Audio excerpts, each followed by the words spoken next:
Exponential function का अगर let's say आपको इंटीग्रल कैलकुलेट करना हो, एक्सपोनेंशियल फंक्शन ऐसा फंक्शन है जिसकी बेस कांस्टेंट होगी एंड पावर में वेरिएबल होगा। सो इसका इंटीग्रल आप बड़ी इजीली कैलकुलेट कर सकते हैं।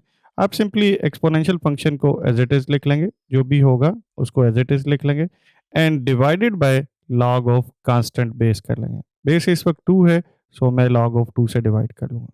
एक एक्सपोनेंशियल फंक्शन बहुत इंपॉर्टेंट है जिसकी बेस ई है। ई एक स्पेशल नंबर आइलर नंबर है।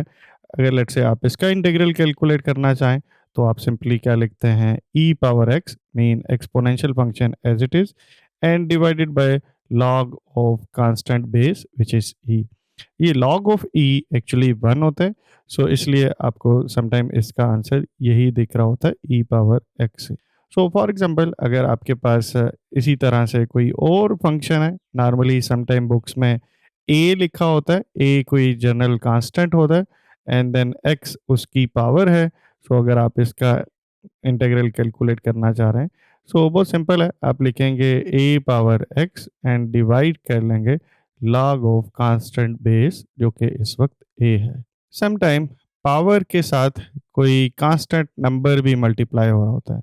फॉर एग्जांपल सिंपल x नहीं है, बट यहाँ पे साथ में k भी है। अगर सपोज इसका इंटीग्रल कैलकुलेट करना चाह रहे हैं, सो a पावर k x इसी तरह से आ जाएगा एंड देन आप लॉग ऑफ कांस्टेंट बेस भी करेंगे। कांस्टेंट बेस इस वक्त a है और ये जो k कांस्टेंट है यहाँ x के साथ मल्टीप्लाई हो रहा है, आप इसको भी डिनोमिनेटर में यहाँ पे मल्टीप्लाई कर देंगे लॉग a के साथ।